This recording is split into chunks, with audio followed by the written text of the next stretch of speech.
Yankee, California. And today I have some classes and I have a tutorial, so stay tuned for the tutorial. It's a little bit of a tricky one. So first thing up is our boyfriend cardigan, which I'm putting up right here, which is the class this Sunday from 10 to 12. Come on in and get your yarn and do a gauge swatch. You'll get all the instructions for that, for a gauge swatch. And so that we're ready to go. You're going to bring a garment that fits the way you want this cardigan to fit. Again, you don't have to have it as long. You can make it longer if you want. You can make it shorter if you want. You can make 3/4 sleeves if you want. You can change a lot of things about it. You don't have to put pockets in it if you don't want. So there's lots of options of tweaking this to something you want the way you want it. So don't let those things keep you from knitting the sweater. It's a pretty basic, the body is all one piece, so you're not seaming anything but just the sleeves. And so it's a really great beginning cardigan. It's on the heavier side, so you're on bigger needles, so it'll go fast. It's not going to go as fast as that Moonflower one did, but it's still going to go fast because you're on bigger needles. So that's this Sunday from 10 to 12. And give us a call. Let us know you're coming, and I'll see you then. And then the next class is the winter hat. So I had this on my needles last week, and now it's off my needles. And it's gorgeous. Love it. Isn't that just beautiful? So it's a very long rib for the fold up brim. You don't have to have a fold up brim. You could do it just straight. You don't have to have as big a fold up brim. I suggest you come in and try it on if you can and see if we need to tweak it at all. But this is Fair Isle. So this is a pretty good Fair Isle pattern. It doesn't go too far from changing colors, which is usually the hard part of Fair Isles when you've got a lot of stitches and you have to catch yarns. This one, you don't really have to do that too much.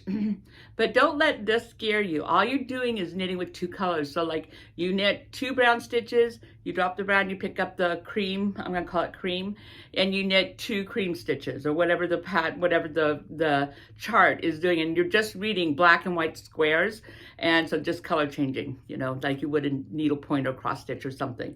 And so it's really, it looks a lot harder than it is. The only tricky part is keeping your knitting loose enough behind the stranding. So that's what it looks like behind it.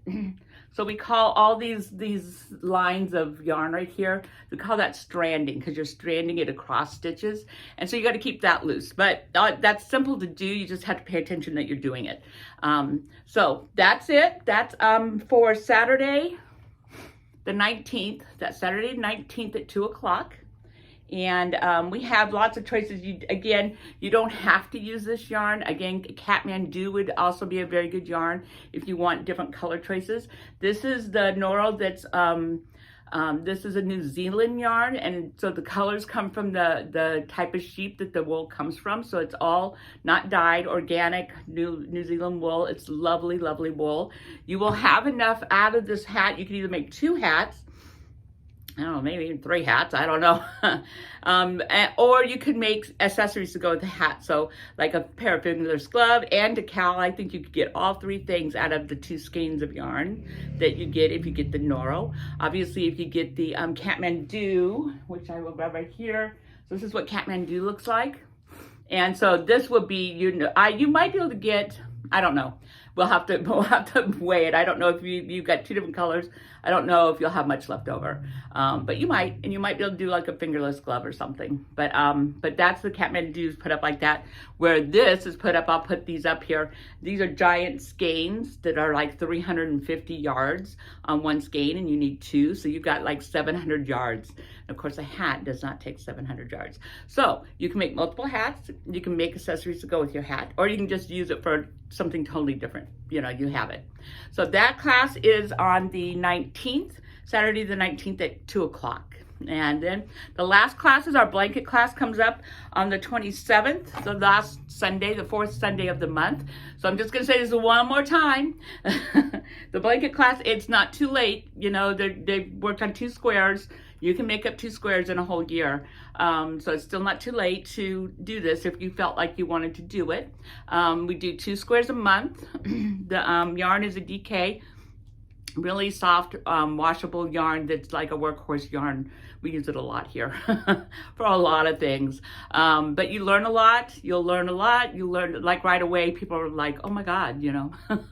So you learn a lot. It was a really great way to get to take your technique to a different level this year, and just to have a lot of fun, because class is a lot of fun, and we sort of get to know each other because we're seeing each other once a month. So, you know, it sort of becomes a real group. And so that's it, the fourth Sunday of the month, and at 10 o'clock. And so the 27th, I think it is, yeah. The 27th is this month's blanket class. And that's it for this part. And now I'm going to turn this all around, and go on to the tutorial. Okay, so here's the tutorial. So we just finished this hat, and it's on this very bulky yarn.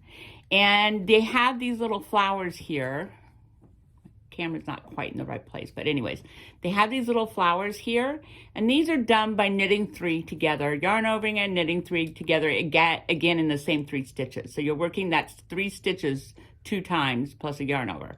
So this is very bulky yarn. I'm on 11. I think it was actually on a 13 when it in the actual pattern, but I'm on an 11. And so what you do is you go in and you knit 3 together, and you know, you have to sort of get it in there, and then you have to, like, get it back through with your yarn intact. Then you do a yarn over, and it's a backwards yarn over for this. And now you have to go back in this again, like that. I mean, it's doable. You can do it, but you're sort of fighting it the whole time. And then you're done. So then there's your little flower. Okay? Now, this is the trick you can do as long as you're knitting in the round. We're going to pretend like what I have here is in the round. I wasn't going to cast on so many stitches that I can make it in the round. But so you can only do this in the round, because if you do this in the round, the right hand needle, you're always knitting with this needle, and you're always holding with this needle. So when you're knitting in the round, this needle is always going in, and you're knitting this needle. So this is the needle that is gauging your holes. This needle does nothing but hold stitches. You just keep pushing stitches up on this needle. Okay, so it's just a holder. Now, if you're going back and forth, you know, each time you turn, you're having to use a different needle. So you can't do this when you're going back and forth. You know, you can only do this in the round. And anytime you have like knit, especially if they're knit 3 together, or anything that you're having a hard time getting through and doing, this is what you want to do if you have interchangeable needles. You cannot do this with fixed needles, obviously. You're going to take off the left-hand needle that's your holder. You're going to take it off, and you're going to put on a smaller needle. And so I usually go 3 or 4 sizes down. So I'm taking that one off. I'm going to put this one on. And then I can stick it back in. And since it's just a holder, it doesn't matter that it's smaller, right? It doesn't really matter. But now see what happens. Now when I put this needle in, I have all this extra room in my stitches. There's a ton of room now in the stitches. So it's much easier to go in, pull it through, yarn over, and then go in again. It's just, I'm not struggling near as much to get this done with this smaller needle. And so anytime you're struggling and you're in the circle, you're in a round, you're struggling to get your needle through things, go down a couple sizes on the left hand needle. Okay, the one that's just holding. You don't want to do it. The one the yarn's connected to is the gauge needle. The one that's just sitting here, that's your holder, and you can change that out.